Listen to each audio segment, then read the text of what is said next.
God has pulled me into a space of full entrepreneurship, right? But in the natural, there's still things happening that puts me in a mindset of like, okay, well, if I go get a job, then I could do this, or I could make that happen, and it's like, girl, take your hands off of it. Right. So it's a fight for me right now. Yes.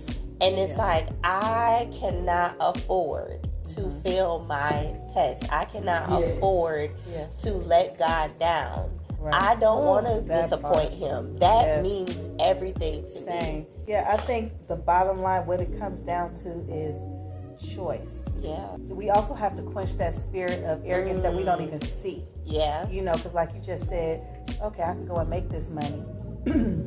Or I could just stick with what God has already done with me. Just engaging in that. If you were to say, okay, I'm gonna go ahead and make this money, go do this job and everything, number one, you're showing that you're not trusting God for what he has already put in you, right?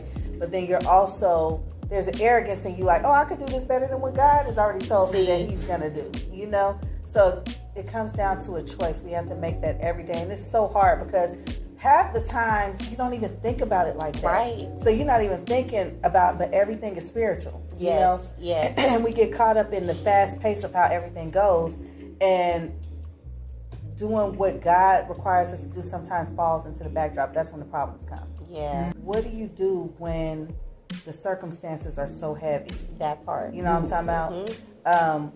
Or where God is there, but you don't see him.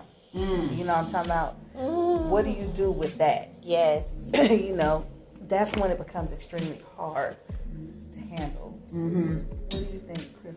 It really forces you to sit down and ask yourself a question of, what side are you on? Are you with fear or faith? So it forces those really hard questions. It is, and I only say hard because it creates an uncomfortable space. Very, yeah. Right? And then even bigger, do you really truly have the love of Christ in you? Yes. Where the only time you are connected and devoted to him is when things are good. Yes. Because that matters. It does matter. That does matter. There's a gospel song that I love, and I can't think of the artist's name right now, but she says, if I lost everything and I didn't have anything, I'll still have everything.